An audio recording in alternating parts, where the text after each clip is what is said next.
En la sesión de hoy quería continuar abordando todo lo que inicialmente estábamos planteando en la jornada anterior. Recuerden que en la jornada anterior hicimos un par de actividades, un par de, mm, de actividades, como les digo, más bien interactivas, para entender de qué manera el problema como de el exceso de información traía ciertas consecuencias o ciertos factores medios complejos para, para todas las personas, en verdad, para toda la sociedad. Lo veíamos que podía tener problemas a nivel macro, a nivel micro, en el sentido de que puede generar problemas bien domésticos, bien cotidianos, o también puede generar problemas políticos, problemas sociales e incluso problemas económicos. Recuerden que estábamos hablando que adicionalmente todo este problema de sobreabundancia de información se produce por el desarrollo de una tecnología en particular. Si una tecnología en particular no se hubiese desarrollado, básicamente este problema no existiría. Y esa tecnología es el desarrollo de Internet y posteriormente el desarrollo de la web. ¿Ya? Entonces, lo que vamos a hacer ahora es, en primera instancia, entender cuáles son los cambios. Bueno, lo que hicimos la jornada anterior, ahí sí, es que a través de este esquema y a través de este segundo esquema, tratamos de ver cómo las tecnologías cambiaban un poco la manera en que las personas trabajan, la manera en que las personas se comunican y la manera en que las personas se transmiten información, se transmiten conocimiento. Y eso tiene un impacto en cómo las personas viven. Entonces, em, para cualquier persona, cualquier organización que quiera em, sobrellevar esto que entendemos como la sociedad digital, podemos afirmar que efectivamente es un desafío grande y es un desafío súper importante. Por eso es que la gestión de la información y la gestión del conocimiento se va a transformar en un insumo base para que se pueda mejorar los procesos que cada uno de nosotros o que cada una de nuestras organizaciones va a llevar a cabo. Entonces, la idea de entender el cambio social es entender por qué esta tecnología es tan importante y por qué este tipo de cambios tienen una implicancia relevante en lo que es la gestión de la información. Entonces, eh, lo, lo relevante para esta clase es que vamos a intentar desmenuzar la evolución de esta tecnología, la evolución del desarrollo de esta tecnología, básicamente en tres pasos, tres puntos. El primer punto, el primer paso, le llamamos Web 1.0, el segundo paso le llamamos Web 2.0 y el tercer paso le llamamos Web 3.0. Si situamos esta, esta evolución tecnológica, em, podemos, cuando hablo de situar me refiero temporalmente. Imagínense que vamos a hacer como un análisis de evolución temporal. Podemos hablar de que, por ejemplo, Web 1.0 sería la primera versión de lo que entendemos por web hoy en día. Em, por tanto, la web, la web 1.0 se inventa por ahí por el año 89. Entonces, si ustedes quieren ponerle una fecha, como una especie de línea de tiempo, Web 1.0 partiría con la invención de lo que entendemos como la web, que fue en el año 89-90, APP. Estamos hablando que hace más de 30 años atrás. Y bueno, la web la inventó un señor que se llama Tim Berners-Lee. Les voy a escribir el nombre en el chat para que después lo puedan googlear. Ahí está. Tim Berners-Lee. Les recomiendo que googleen a este caballero porque, además de ser el inventor de la web, em, este señor normalmente escribe cosas bien interesantes sobre lo que es el desarrollo de las tecnologías de la información y la comunicación. Bueno, cuando Berners-Lee inventó la web, como les decía yo, en el año 89, año 90, APP, Berners-Lee primero trabajaba, a diferencia de lo que ustedes podrían imaginar, no trabajaba para Google ni nada de eso, porque esas empresas no existían en ese momento. Berners-Lee trabajaba en Suiza, me parece que en la ciudad de Berna específicamente, y trabajaba para un centro de estudios nucleares. Entonces, para desarrollar mejores protocolos de comunicación, él desarrolló lo que hoy en día entendemos como web. En cierta medida, lo que más se desarrolló fue el lenguaje HTML, que el lenguaje HTML es el lenguaje con el que están escritas las páginas web. Por ejemplo, si ustedes navegan, voy a mostrarles un pequeño ejemplo para que entiendan lo que les quiero explicar. Por ejemplo, si ustedes navegan por internet y visitan un sitio web cualquiera, por ejemplo, a ver, si ustedes visitan ah, el sitio web de la Universidad de Santiago, por ejemplo, Disculpa, no se está viendo. fíjense Ay, ahora sí. que si yo presiono acá y digo quiero ver el código fuente de la página, yo me voy a encontrar con un montón de códigos. Un montón de códigos donde encontramos alguna información que son básicamente etiquetas. Si ustedes ven, la mayoría de la estructura de este código tiene este tipo de etiquetas. ¿Lo ven? Esos como corchetitos que son así y que encierran información. Ya, esto es HTML. Los navegadores leen y proyectan HTML. Entonces, esto es lo que lee el navegador y esto es lo que le proyecta al usuario. ¿Ya? Toda la información que está aquí en el navegador que yo puedo ver en el navegador, está escrito en lenguaje HTML. ¿Ya? Además, Berners-Lee desarrolló obviamente otro tipo de tecnologías como el protocolo HTTP, que es el protocolo con el que se comparte este tipo de información y este tipo de contenido en la web. ¿Ya?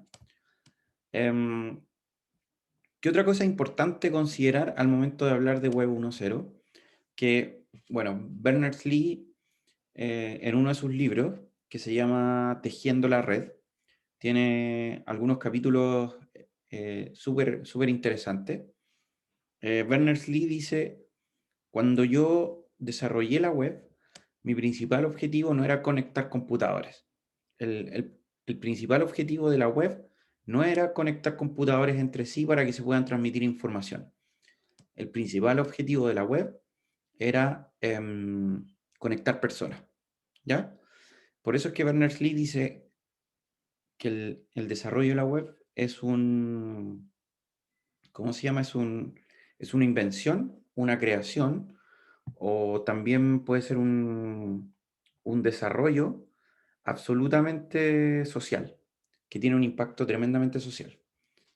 Porque el objetivo no es conectar máquinas inicialmente, sino el objetivo era conectar personas.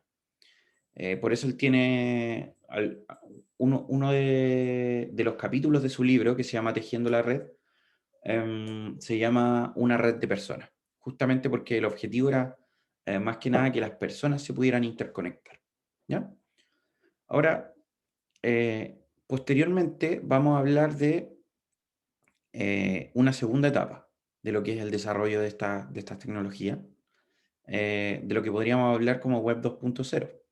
Ustedes también seguramente han escuchado este concepto porque este concepto surge sobre todo con el boom de las redes sociales, cuando toma más relevancia Facebook, cuando toma más relevancia Twitter u otras plataformas, posteriormente vendría Instagram y todas las demás, pero Una de las que más impacto tuvo en ese sentido era Facebook, pero bueno, podríamos hablar de muchas otras más, por ejemplo, de MySpace o de Fotolog, por ejemplo, en su momento, en sus años. Fueron aplicaciones que trajeron cierto nivel de revolución a los procesos que se estaban llevando a cabo en la web. Entonces podríamos situarlo por ahí por el año 2005, app. O sea, podríamos decir que el tema de web 1.0 duró aproximadamente unos 15 años. Y posteriormente se desarrolla todo lo que tiene que ver con 2.0, que bueno, ya vamos a ver en detalle a qué nos estamos refiriendo con todo esto.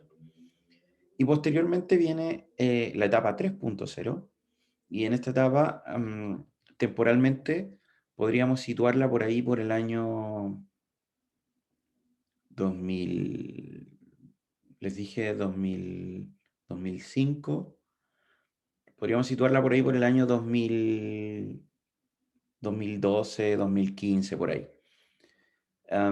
Y la diferencia es que en la etapa 3.0 no solo las personas se pueden intercomunicar, sino también los equipos, los dispositivos, las máquinas, incluso los objetos.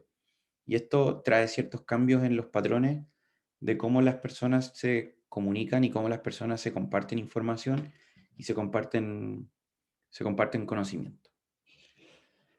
En paralelo, si tuviésemos que hacer un símil de estas etapas, lo podríamos fijar más o menos así.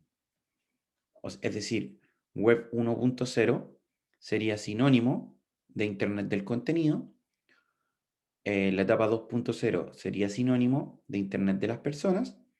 Y la etapa 3.0 sería sinónimo de Internet de las cosas. ¿Ya? Entonces, con esas tres apreciaciones, vamos a ver punto por punto qué detalles podemos identificar o caracterizar de cada una de las etapas. ¿Ya? Em, Así que primero vamos a comenzar con lo que se refiere a Web 1.0.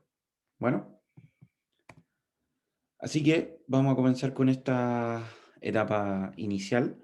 Recuerden que situábamos temporalmente esta etapa del desarrollo en los años, fundamentalmente en los años 90.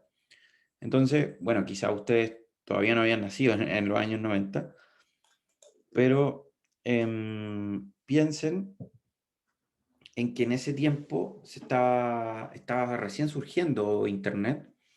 De hecho, los primeros años, digamos, de la década del 90, en Chile no había mucho acceso a Internet, casi nada.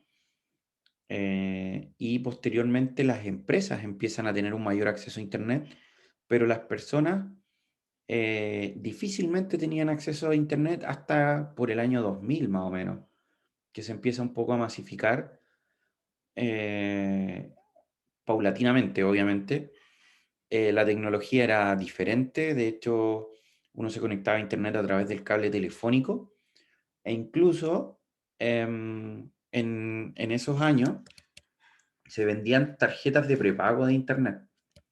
Por ejemplo, tú podías recargar tu dispositivo eh, con, no sé, 5.000 pesos para conectarte por cierta cantidad de ¿cómo se llama?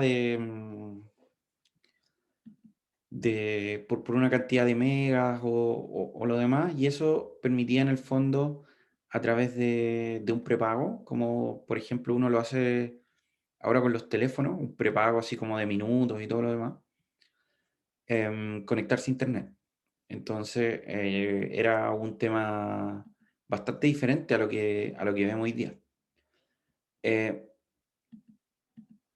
¿Y qué implicancias tiene esto?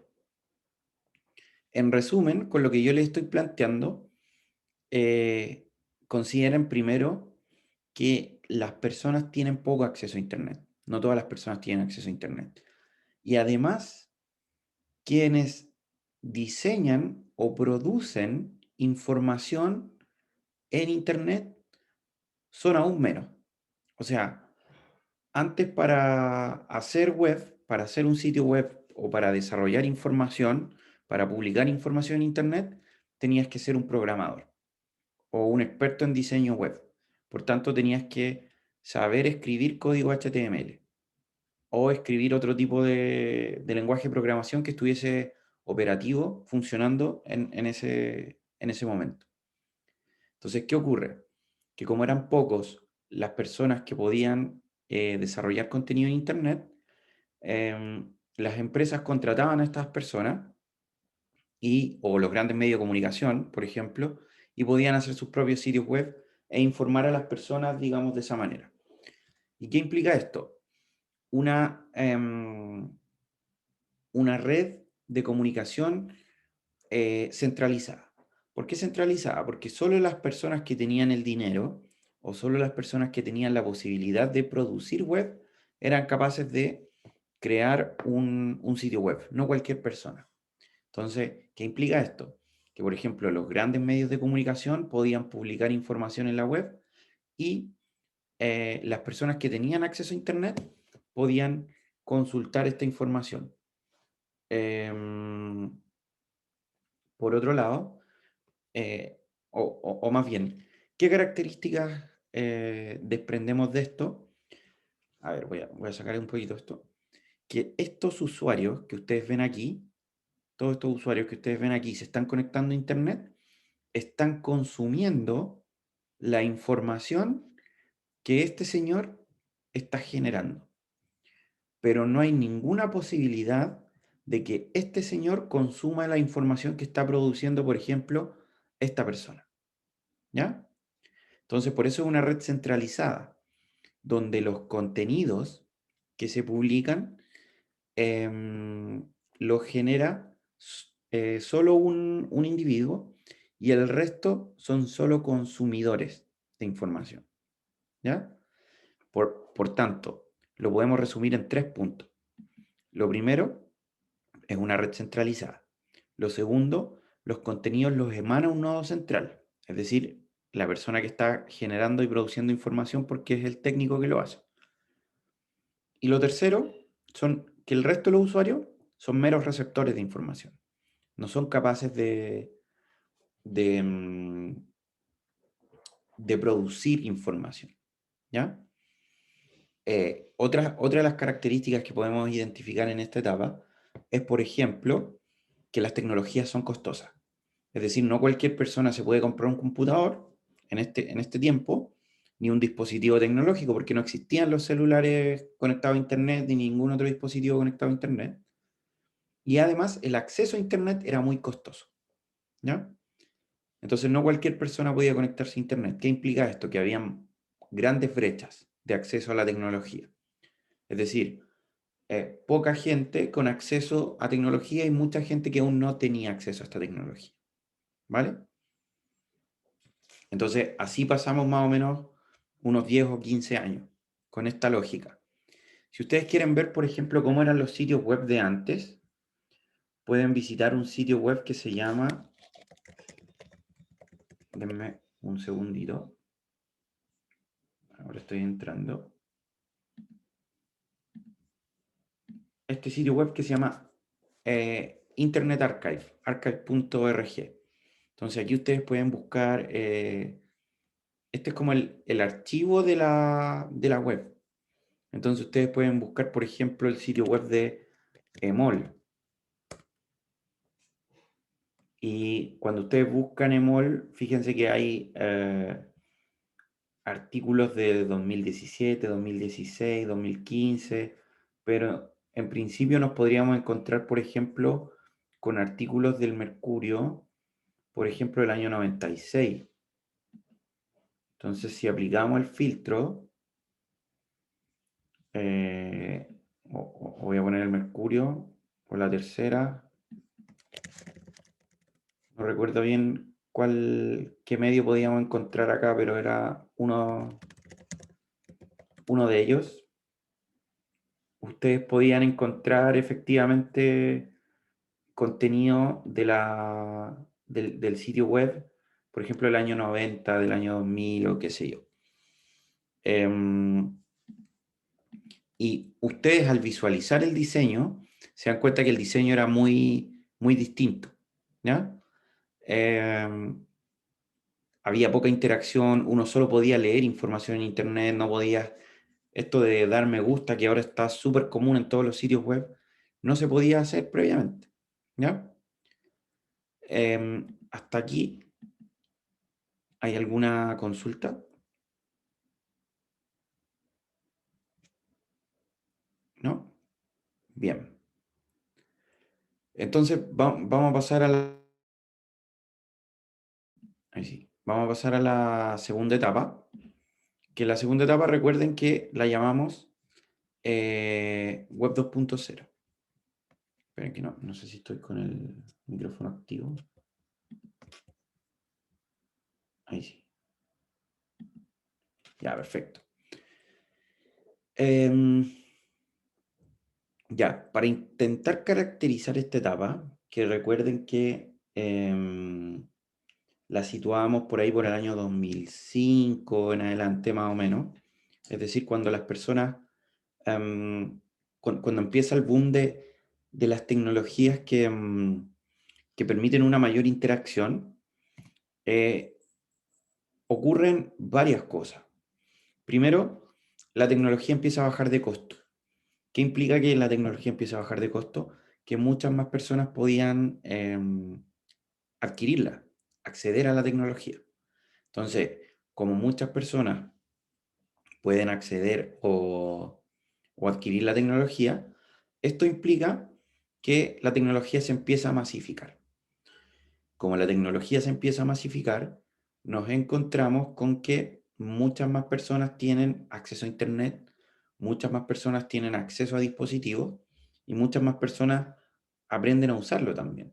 De hecho, los dispositivos no solo bajan de costo, sino que su diseño se hace cada vez más sencillo.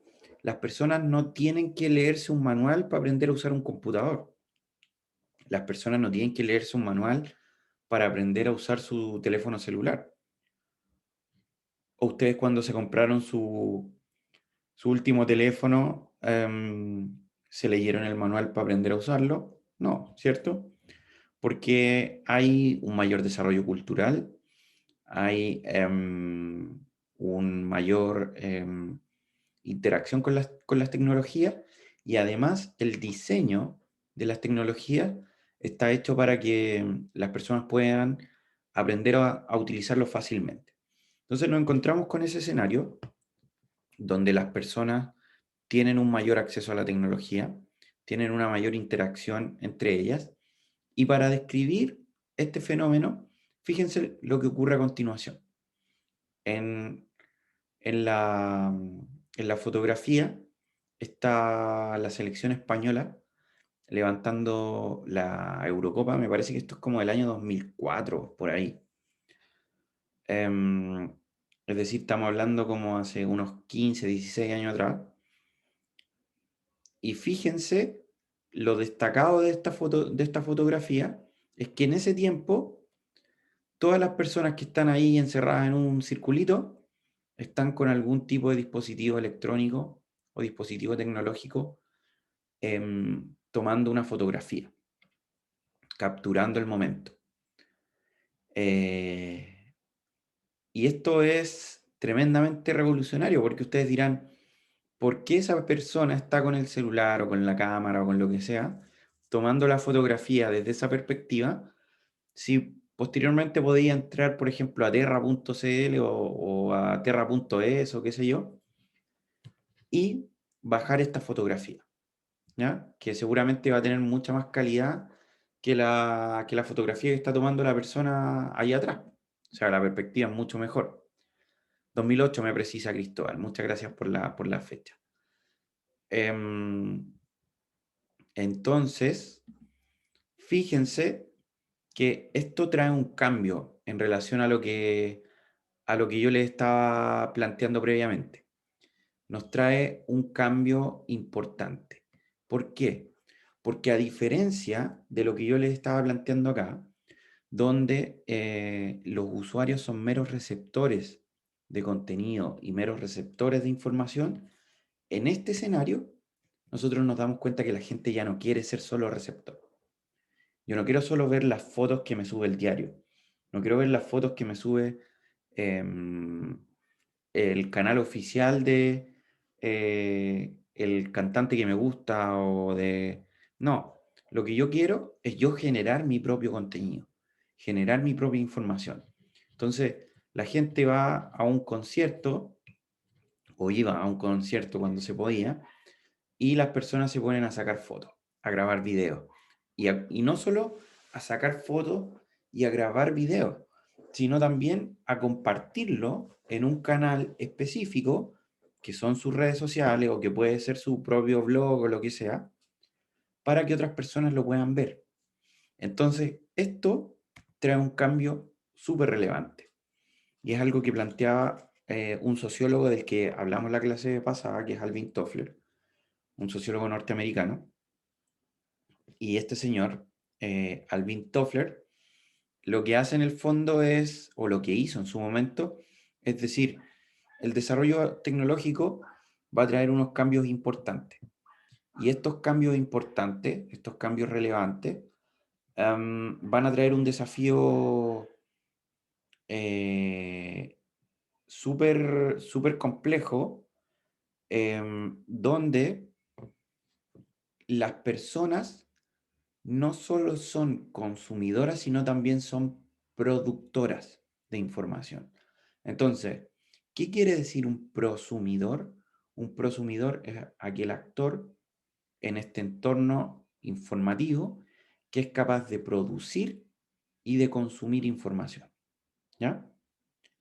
Y esto es un cambio drástico, es un cambio revolucionario porque hace que todas las personas puedan producir contenido. Todas las personas pueden producir información, pueden producir datos, pueden producir videos, pueden producir fotografías, pueden producir música, pueden producir texto. Es decir, no solo datos, sino incluso información multimedia. ¿Ya? Un escenario súper complejo y que va a gatillar en lo que nosotros estábamos conversando en la primera sesión como el proceso de la infoxicación. ¿Ya? Entonces, ¿qué es un prosumidor? Aquel actor en este entorno informativo que es capaz de producir y consumir información. O sea, ustedes son unos prosumidores si es que constantemente están consumiendo información en Internet, pero también están produciendo información. ¿Ya? Lo anterior gatilla en una descentralización. Recuerden que hablábamos de Web 1.0 como una red centralizada. Hablamos de que este proceso se transforma o gatilla en una descentralización de la comunicación. Es decir, la gente ya no solo se informa a través de el diario, no solo se informa a través de la tele, a través de el sitio oficial de la última noticia o de la tercera o lo que sea. La gente se informa en medios de comunicación independientes, se informa con fuentes directas, por ejemplo, con los perfiles o los sitios web de las instituciones, y también se informa incluso a través de otros actores. Es decir, yo puedo consumir información que producen otros actores, otras personas. Entonces, eso gatilla no solo en una descentralización, sino en una distribución de la comunicación en red. Y esto es lo que planteaba inicialmente el señor Manuel Castells en un paso de una sociedad de consumo de masas a una sociedad red. ¿Ya? ¿Dudas hasta aquí? No, profe. ¿Todo bien? ¿Se va entendiendo o no? Sí, Sí, igual. Sí.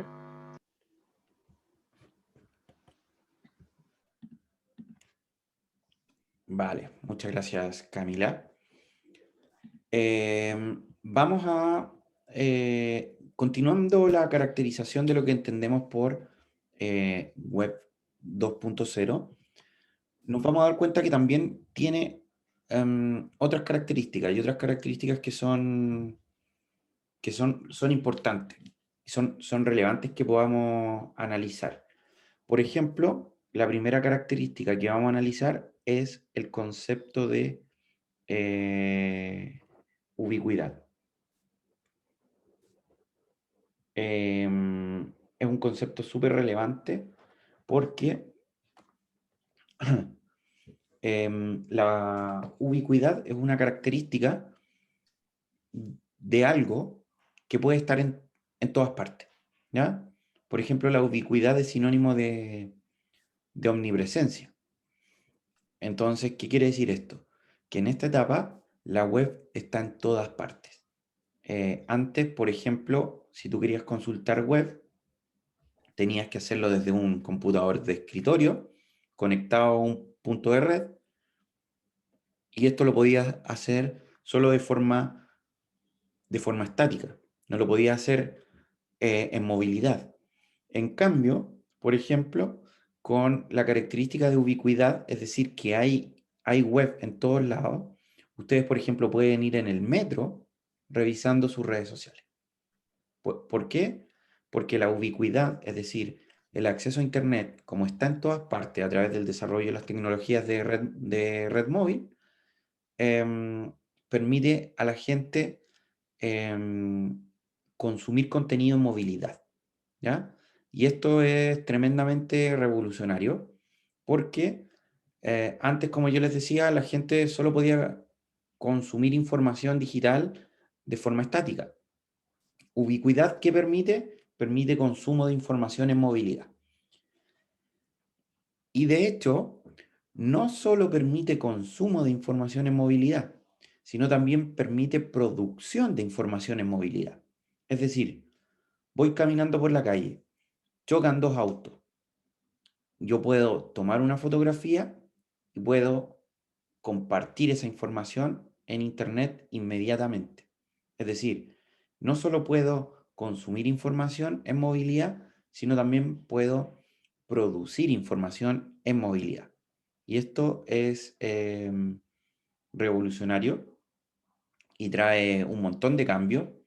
Por ejemplo, ustedes podrán imaginarse en el estallido social cuánta gente estaba publicando información en movilidad, con las marchas, con el accionar de carabineros, entre otros elementos.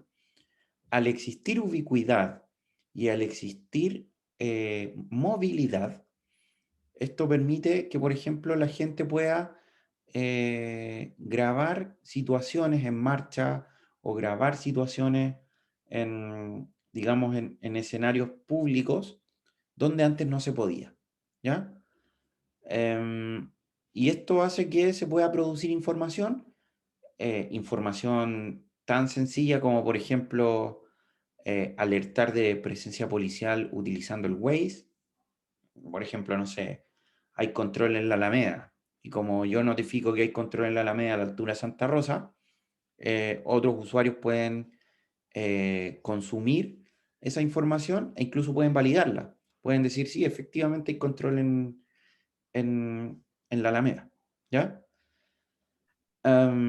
Y además, esto, otra de las características es la inmediatez. Es decir, yo lo vi y lo puedo subir inmediatamente. No tengo que necesariamente llegar a mi casa, no tengo que esperar un día para publicar la información, yo lo hago inmediatamente.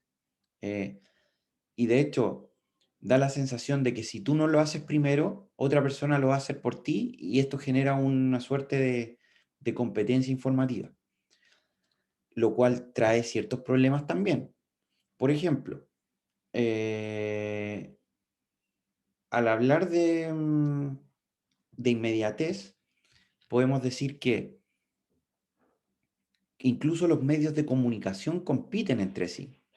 Yo una vez fui a un seminario, esto fue hace mucho, mucho tiempo, yo diría que casi unos 8 años atrás, y bueno, como se darán cuenta en términos tecnológicos, 8 años es bastante.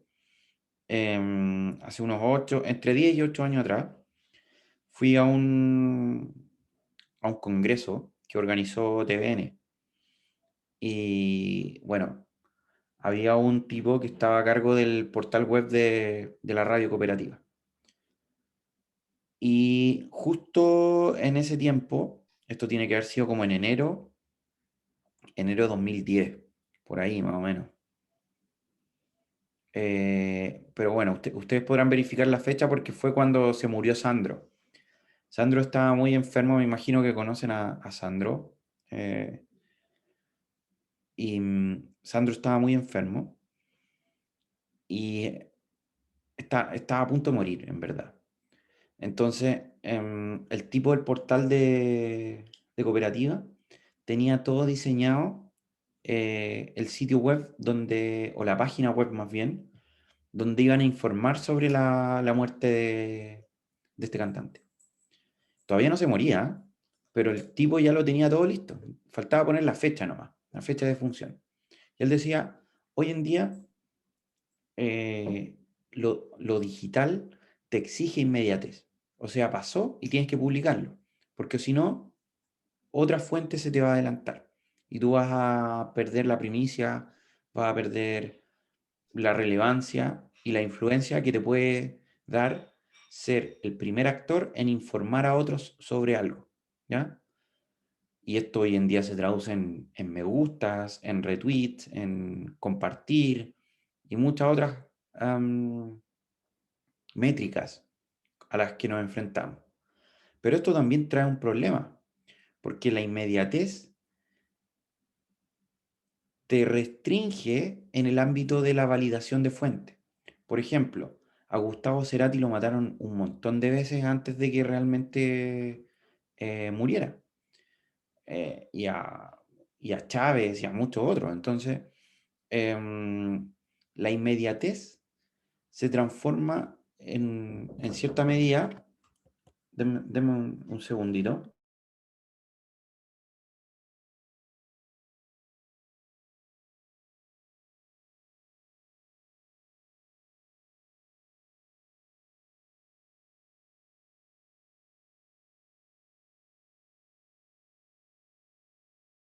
Disculpen que me tocaban la puerta. La inmediatez se traduce entonces en... Oye, ¿qué le estaba diciendo? Se traduce en un enemigo, en un problema con la validación de fuente. Es decir, yo por ser el primero me arriesgo a diseminar información falsa, ¿ya? Y eso le pasa a todas las personas, porque recuerden que ahora todas las personas son un medio de comunicación. Es decir, si sus mamás, por ejemplo, sus papás, les comparten información sobre el COVID por WhatsApp, se están transformando en una suerte de medio de comunicación. Entregando información y ustedes tienen que validar si esa información es real o no. ¿Ya? Entonces, la inmediatez se transforma en un enemigo de lo que es la validación de la fuente. ¿Ya? Recuerden que estamos caracterizando lo que es Web 2.0. Y la tercera, bueno, hemos dado muchas características en verdad, pero la tercera característica que estamos viendo aquí es la participación. Y la participación se transforma en un requisito importante, porque ahora las personas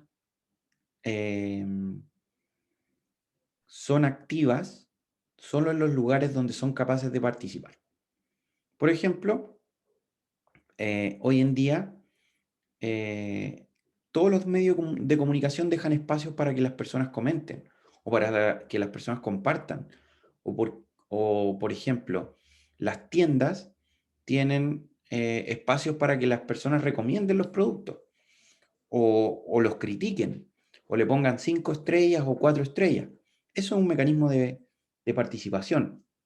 Y si las personas no participan, sencillamente no se integran al proceso el cual estamos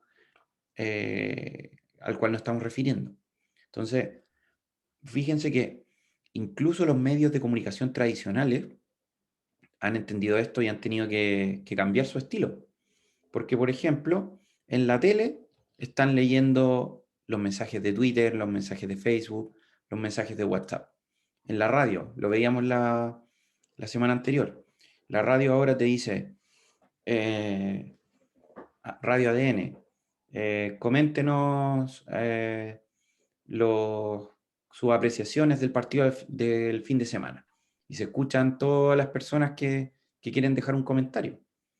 Envíanos al WhatsApp tu opinión sobre tal cosa. Ya, eso es participación. Y la gente consume porque participa, porque le gusta participar. Y si no participo, no consumo. Ayer, por ejemplo, hablaba con un amigo y me decía que escuchaba mucho la Radio Carolina. Y la Radio Carolina, él podía mandar, no sé, pues chistes o cosas así, o tonteras, y eso le gustaba. Entonces, ahí hay un ejemplo de participación. Yo consumo donde participo, porque ahora no soy solo un consumidor, soy un prosumidor. Si no soy capaz de participar, entonces no consumo. ¿Ya? Adicionalmente, nos enfrentamos a un escenario donde en Web 2.0, donde cambian muchos elementos en relación a cómo consumimos información. Por ejemplo, ahora los usuarios presentan una noción más alta de lo que entendemos como consumo activo. ¿Qué es el consumo activo? El consumo activo, a ver, para ponérselos como un ejemplo y que se entienda rápido y que se entienda mejor. Yo cuando tenía 15 años, hace harto rato, por ejemplo, supongamos que yo quería ver Harry Potter en la tele. Yo tenía dos opciones. La primera era ir a un videoclub y arrendar la película y poder verla en mi casa. O la segunda era esperar a que el canal del cable diera la película. Entonces yo podía meterme a Warner, meterme, me refiero a una revista del cable con el horario detallado ahí. Entonces me metía a la revista del cable. La revista del cable, si es que no la conocieron, era un, un librito, una revista, donde salía el horario de a qué hora iban a dar qué cosa. Entonces, por ejemplo, yo podía buscar, no sé, pues, HBO, Warner, TNT y decir, ya, el HBO va a dar el sábado Harry Potter y la piedra filosofal, por ejemplo. Entonces yo, no sé, podía planificarme para ver la película ese día. ¿Ya? Eso hoy en día no existe. Hoy en día existe el consumo activo.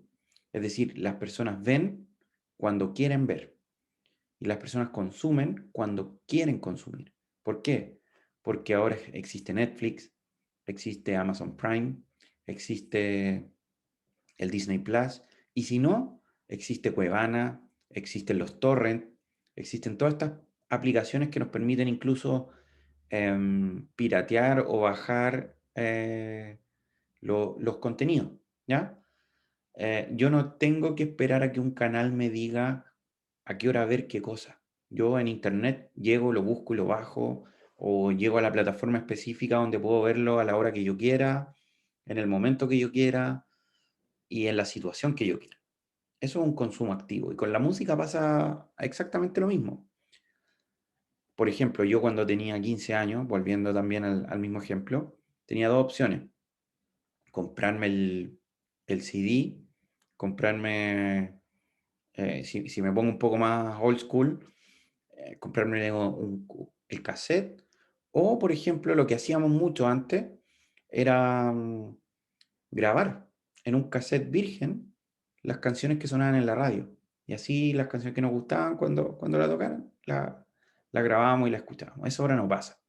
Spotify, YouTube o las mismas plataformas de descarga hacen que ustedes escuchen lo que quieran cuando ustedes quieran, no que alguien les imponga cuándo escuchar. Entonces, eso se define como consumo activo. ¿Ya? Por otro lado, también han cambiado los mecanismos, en muy poco tiempo han cambiado los mecanismos en que llevamos a cabo el almacenamiento. El almacenamiento de información. O sea, piensen que en los últimos años pasamos desde, yo estoy hablando de los años 90, pasamos desde el disquete a los CD, los DVD, hasta llegar a los pendrive, los discos duros, hasta llegar a el almacenamiento en nube, el cloud computing, que son aquellas tecnologías que permiten almacenar en servidores nuestra información para tenerla respaldada o protegida remotamente. Entonces, ha cambiado la manera en que consumimos información, pero también ha cambiado la manera en que la almacenamos, la preservamos y la guardamos. ¿Ya? Eso resulta súper importante. Nos quedan dos características importantes de Web 2.0, que son el intercambio y que también es la expresión. Son dos características súper importantes de Web 2.0, pero que las vamos a definir en dos, o sea, mejor las vamos a definir y las vamos a caracterizar durante la próxima clase, la próxima sesión, porque lo que quiero hacer ahora, antes de que terminemos, espérenme un poquito.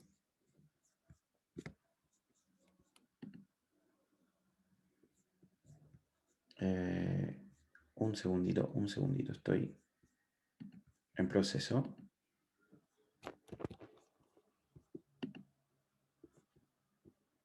Ya, vamos.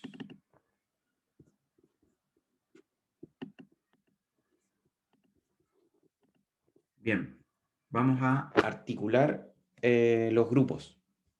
Quiero que por favor, como yo les había pedido en la primera sesión, que me puedan dar los grupos con los que van a trabajar. Si quieren, lo pueden escribir por el chat o un representante del grupo puede abrir el micrófono. ¿Ya? En esta voy a poner nombres, grupo y voy a poner instrumento. Entonces, ¿quién quiere partir? Yo, profe, somos dos personas.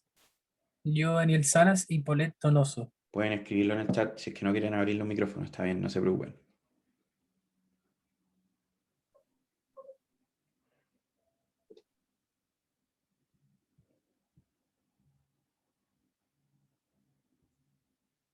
O no se han coordinado todavía.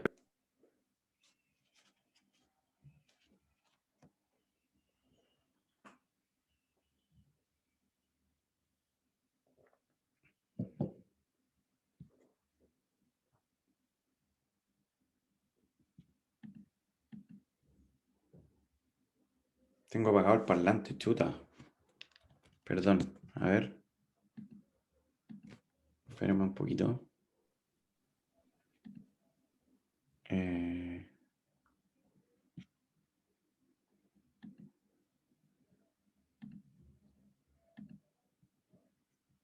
¿Ahora? ¿Me pueden hablar, por favor? ¿Aló, profe? No escucho nada.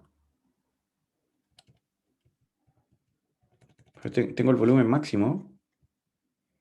A ver, voy a revisar las configuraciones del Zoom.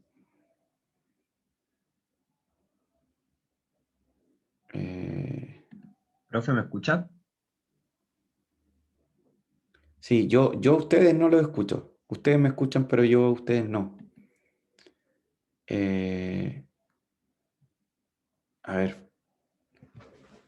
¿Alguna alternativa? Profe, No tengo audífonos tampoco.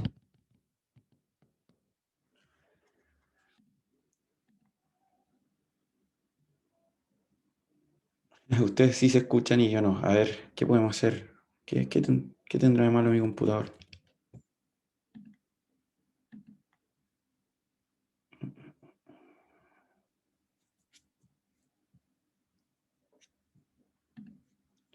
Bueno, si es que pueden escribirlo, mejor, porfa, para...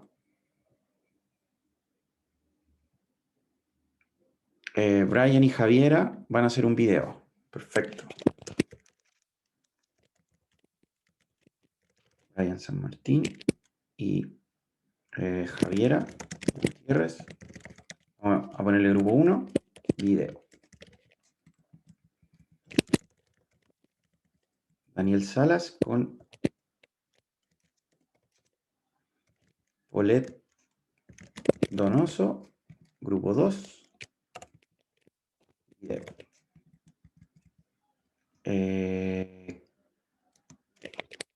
Camila, grupo 3, ensayo o video. Perfecto. Felipe, perdón. Isaac Acosta con Manuel. Va a ser un podcast.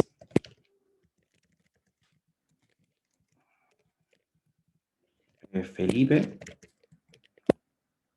Osvaldo,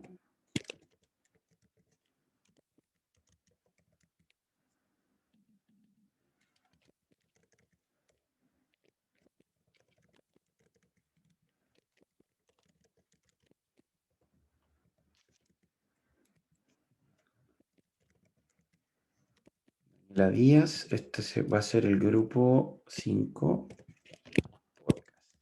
Perfecto. Y finalmente viene Andrés, Cristóbal, Nicolás Montaña, Joaquín Yupi. Son 1, 2, 3, 4. Grupo 6 podcast. Bien, entonces lo escribí bien, ¿cierto? Estamos más o menos claro con esto. Voy a ir segmentando aquí los distintos grupos y ustedes me confirman si están conformes con la estructura que dejé, si está todo bien, todos los datos listos.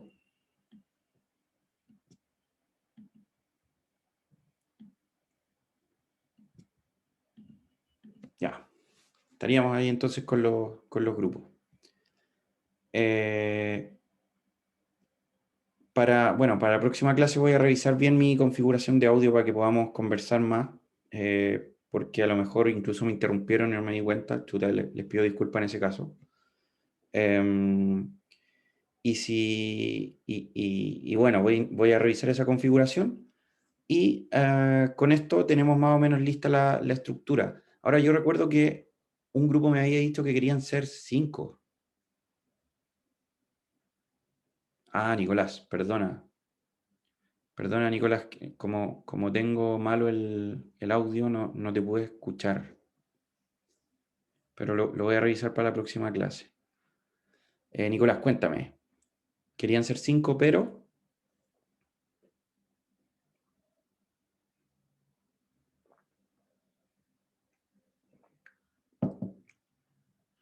se equivocaron. ¿En qué?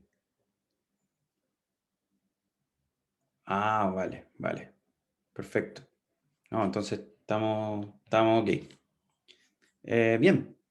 No, tranquilo, todo bien, no pasa nada. Bien, entonces con eso cerramos la sesión de hoy. Voy a detener la grabación.